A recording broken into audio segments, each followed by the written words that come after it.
Vendredi dernier, dans toutes les villes françaises se sont déroulées des cérémonies célébrant l'armistice du 11 novembre 1918. À Romba, les associations patriotiques, élus et forces vives s'étaient également réunies au pied du monument aux morts. C'est Joseph Sikora, président de la section locale de l'UNC, et Lionel Fournier, maire de Romba, qui ont tout d'abord déposé des gerbes de fleurs.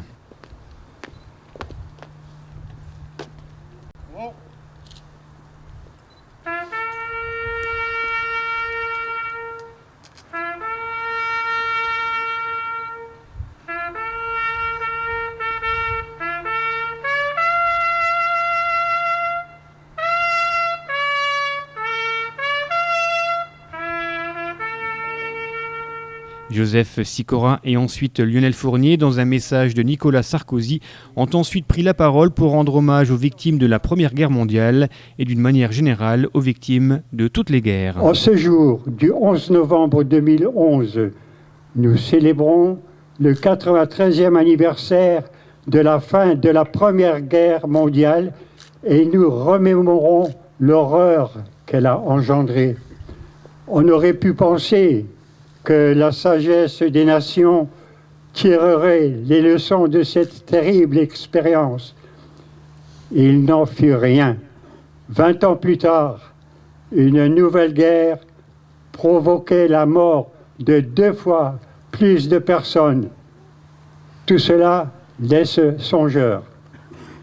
L'esprit de notre époque n'incite pas au renouveau, ne serait-ce que dans la vie de chaque jour. Prenons un instant et réfléchissons.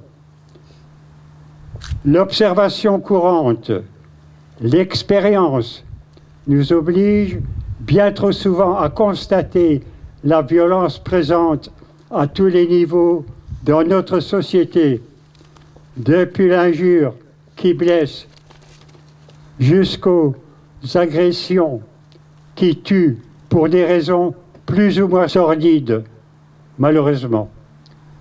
Tout cela n'est pas nouveau, et cela depuis qu'existe l'humanité. À notre époque, la puissance des médias modernes semble décupler les impacts profonds. La violence ambiante nous interpelle avec insistance dans notre existence humaine et notre foi. Cette existence que nous devons protéger à l'intérieur de nous-mêmes en nous opposant avec détermination à cette violence et toujours par des moyens pacifiques pour éviter le retour de nouveaux conflits. Aussi, en ce jour de commémoration nationale, les Français se rassemblent au pied des monuments aux morts pour rendre un hommage reconnaissant et respectueux aux poilus de 14-18, mais aussi à ceux de 39-45, à ceux des Rizières, à ceux des Djebel, à ceux des opérations et missions extérieures, tombés pour assurer l'indépendance du pays, défendre la liberté des hommes et tracer les voies de la paix. Le 11 novembre prend alors la valeur d'un symbole. Il est jour national du souvenir, de reconnaissance et de piété envers les morts de tous les conflits supportés par la France. Il est jour national d'union pour que s'effacent les rivalités et les divergences devant une solidarité ardente et humaine, laquelle doit rassembler tous les enfants de la même patrie. Ce jour du 11 novembre, jour de résolution, nous invite à puiser dans le sacrifice exemplaire des morts que nous honorons la volonté d'établir, de promouvoir une paix juste et durable en union avec les nations pour assurer l'aide morale et matérielle pour atteindre cette paix que nous désirons.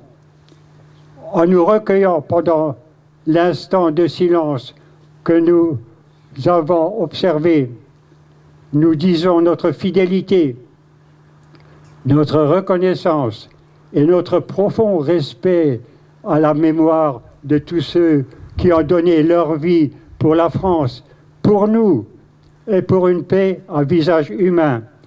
Vive la France, et en elle, vivent tous les artisans de paix au sein d'une Europe que nous souhaitons unie, apaisée et fidèle à ses valeurs. Voici le message de M. Nicolas Sarkozy, président de la République. Hommage de la nation aux soldats morts pour la France, vendredi 11 novembre 2011. Il y a 90 ans, au petit matin du 28 janvier 1921, dans un silence qui incarnait à lui seul le deuil de tout un peuple, le soldat inconnu était inhumé sous l'Arc de Triomphe.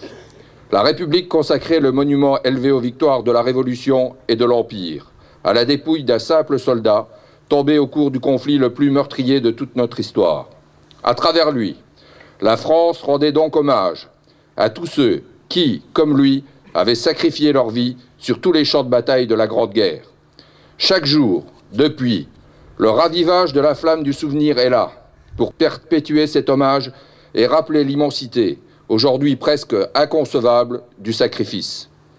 Au fil du temps, les morts de la Seconde Guerre mondiale, d'Indochine et d'Afrique du Nord furent à leur tour honorés sous l'Arc de Triomphe.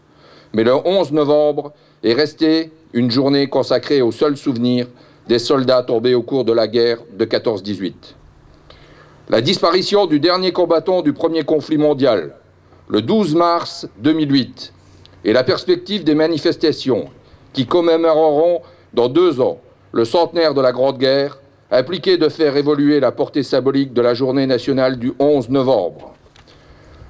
La pérennité du culte, qui est rendu quotidiennement sur la place de l'Étoile, au souvenir du soldat inconnu, incarnation même du sacrifice du combattant, permet d'établir une filiation directe entre les différentes générations du feu.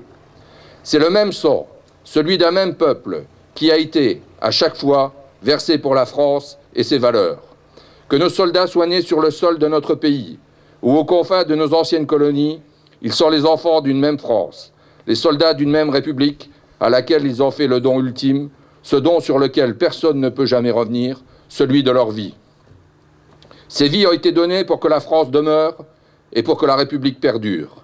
Quel que soit le lieu, quel que soit le moment de notre histoire, ce don est sacré et il mérite le même hommage, la même reconnaissance, la même ferveur. La mort au service de la France ne fait pas de différence. Le chant d'honneur est de toutes les guerres et de tous les conflits qui ont impliqué notre pays. C'est pour cette raison que, désormais, chaque 11 novembre, tous ceux qui ont donné leur vie pour la France, quelle que soit la défense de la patrie ou lors des opérations extérieures auxquelles notre pays participe, seront également associés à cet hommage solennel de la nation. Aujourd'hui, en ce début du XXIe siècle, nos troupes sont engagées en Afrique, au Proche-Orient, en Afghanistan, et des soldats continuent à tomber sous le drapeau français pour que notre drapeau, lui, jamais ne tombe.